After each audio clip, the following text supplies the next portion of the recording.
আপনার সময় খুব খারাপ যাচ্ছে, কি করবেন? মনে রাখবেন যে হিন্দু ধর্মে 33 কোটি দেবতার বাস গোমাতার মধ্যে আছে।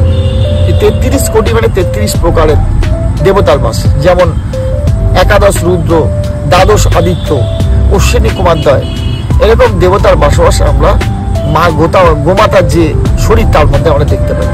ব্রহ্মা বিষ্ণুময় সব এই গোমাতার মধ্যে থাকে। এখন প্রশ্নটা হচ্ছে যে আপনারা কিভাবে সব দেবতার আশীর্বাদ পাবেন? সব দেবতার আশীর্বাদ পেতে গেলে গোমাতাকে পূজা করতে হবে, গোমাতাকে দর্শন করতে হবে, গোমাতাকে আদর করতে হবে এবং গোমাতাকে অবশ্যই খাওয়াতে হবে।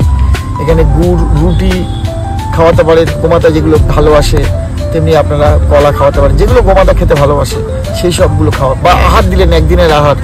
এটা কিন্তু আপনারা যদি করতে থাকেন, যদি বৃহস্পতিবার করেন তাহলে বৃহস্পতি আশীর্বাদ পাবেন, শনিবার করেন তাহলে শনির আশীর্বাদ পাবেন, শনির সাড়ে সাথী থেকে দোষ দূর করবে এই গোমাতার আশীর্বাদ।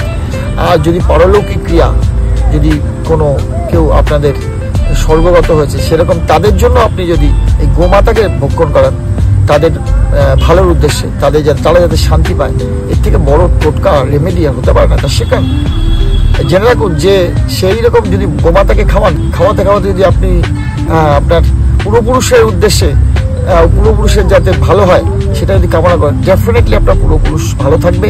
এবং পূর্বপুরুষ ভালো থাকা মানে আপনিও ভালো থাকা, কারণ তাদেরই সন্তান আপনারা, এবং তারা ভালো থাকা মানে আপনার ভালো থাকা, আপনি ভালো থাকা মানে তারা ভালো থাকা।